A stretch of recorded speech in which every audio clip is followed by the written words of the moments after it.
this is Faith at Faith and Books. How are you doing?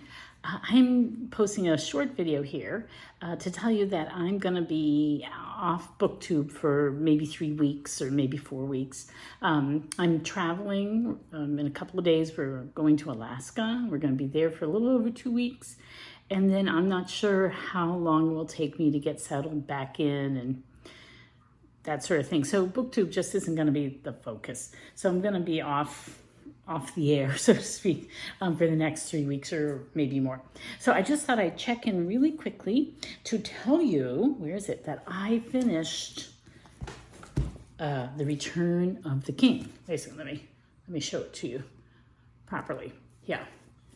So this year I read mostly by audio The Lord of the Rings, which is something that I'd heard about since college, and my whole family was into it when the movies came out. My husband read them when he was a teen, and I just never was interested really. And I finally decided that I would read it, and I listened to it mostly on audio. I really enjoyed Rob Inglis, I believe, on Audible. Over at Luminous Libro, she loves Andy Serkis. Maybe she's finished listening, but she was listening to the audio as well. And I did not like Andy Serkis. I had to switch because I just didn't like it. I thought he overacted. She loved him. So it's all a matter of taste, I guess.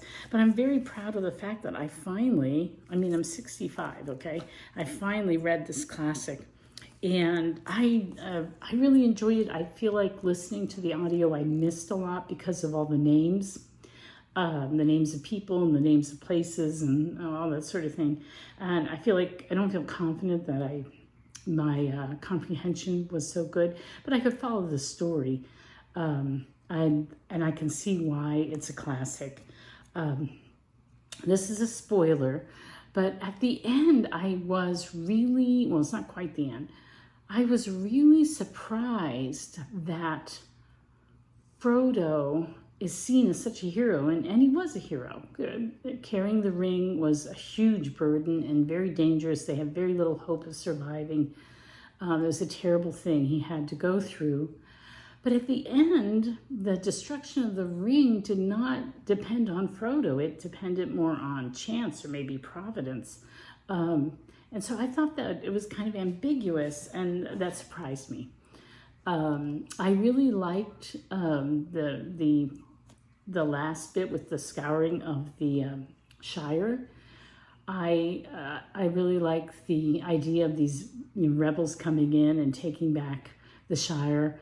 And Frodo was such an intellectual, and he was so idealistic, and he always so gentle. He always wanted to do the peaceful thing. He was always trying to forgive Gollum and give Gollum the benefit of the doubt. And then in the end, Gollum betrays him.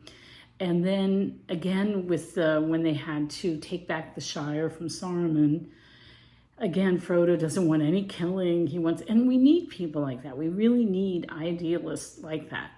But thank goodness there was Merry and Sam and Pippin, who were more realistic and less highbrow, because in the end it did take. But we always need a break on that urge to violently solve our problems. And I really thought the book was about camaraderie between men who are fighting wars and just that deep bond that exists. And that I really felt that throughout the story. The last few chapters I wound up reading, and it made me wish I'd read the whole thing, because I got more out of it. Just in the last few chapters, I got more out of it than I did listening to the audio. So I would love to go back and read it all again, but it's too big of a project. I'm not going to do it now, but it would be worth revisiting and maybe reading it myself, maybe making it like a year-long project where I just slowly read it or something. But anyway, that is, something off my bucket list. And this year has been a good year because I started off with reading Paradise Lost, which was a classic that I had written off, that I decided I didn't want to read because it wasn't for me. And then my son talked me into it, and I read it, and I'm so glad. And then for years, I've been meaning to read The Tenant of Wildfell Hall, because that way I haven't read every single thing that the Brontes wrote, and I have trouble with the Brontes, but I did not have trouble with the Tenant of Wild Bell Hall. At least I don't remember it. I have to go back and see my video on it and see what I actually thought of it. But anyway, I'm so glad I checked that off my list, and then I'm checking this off my list. So even though I'm not the fastest reader, I've only read, I think, 33 books, and it's now, what is today's date? July 17th. I feel like I really accomplished some things, so I'm kind of proud of that. And then I just wanted to say what I'm pausing or what I'm stopping reading, and then what I'm going to read on my trip. So I broke up with the Rosary in a year. I've been doing this. This isn't really truly reading. It's a prayer guide. It was no longer working for me. I got through the scriptural stuff and the early church fathers, and there was a lovely part where it was, what do they call it? Imago Divina, I think, where you look at these great pieces of art and meditate on them. And that was when my eyes were really bad, and I just had so much trouble discerning. Some of these, though, are magnificent. I would love to see the real, that's the scourging, the real pictures. And then when he got into the rosary section, where he's just doing, it just didn't work for me. It's just, so anyway, I won't go into it. But I love Father Mark Mary. I think he's wonderful. But just this, I stuck with it over half a year, and it was a good thing. I'm glad I did it, but it's just not working for me right now. And so I've switched gears on that. I've also really been enjoying reading this book, Four Witnesses, the Early Church in Her Own Words. I'm just into Ignatius of Antioch, though, and I just got too distracted by getting ready for this trip and everything that needs to be done. So I'm putting this on hold, and I will revisit it when I get back. And I've been reading Truman, really enjoying this. Maybe I'll read some of this today. I'm up to page 128. He's fighting in World War I right now.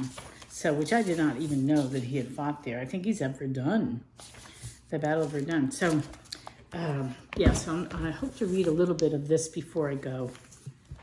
And I started reading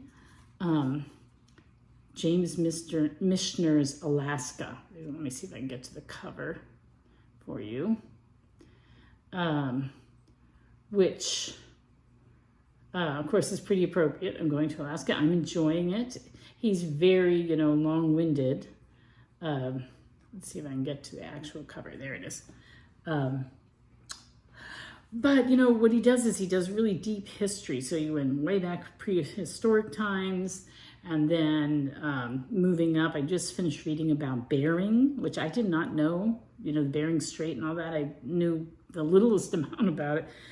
So that was really interesting. It's all fictionalized, but it's based in real fact. So I have been enjoying reading this. I'm only 14% in. I plan to read this on the flight out to Seattle. This is going to be my companion. And then the other thing, so this bumped James by, Percival Everett. Yeah, I'm going to read James after I finish Alaska. So that's my plan. And, I forgot to bring them. But I'm also bringing two very small paperbacks. Let me go get them. I'm back. The actual books that I'm also going to read or bring with me on my trip, besides my Kindle, Alaska, and then possibly James. I have no idea how much time I'll actually have to read, but I'm planning on bringing this one, Agatha Christie, 450 from Paddington. And I thought I would also bring this one, Anthony Trollope's Harry Heathcote of Gangoil. This is a tiny little paperback that was my mother's. You can see it's kind of tiny print and yellowed, but my eyes are good now, so I think I could possibly read it.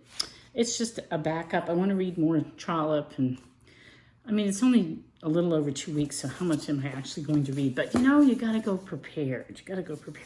And when I get back, I'm gonna, pick up Truman where I left off, and I'm going to buddy read this with my sister Lisa, Time of Gifts, by Patrick Lee Fermor, and I'm really looking forward to that.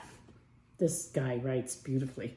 And for the Theology Book Club, we're doing Eberhard Arnold's selected writings, and I'm kind of taking July off for the book club, but in August it's going to start up again. So I'm going to read this. I also got this book by him. So, yeah. So there you go. All right. So I will talk to you later. Take care and happy reading. Bye.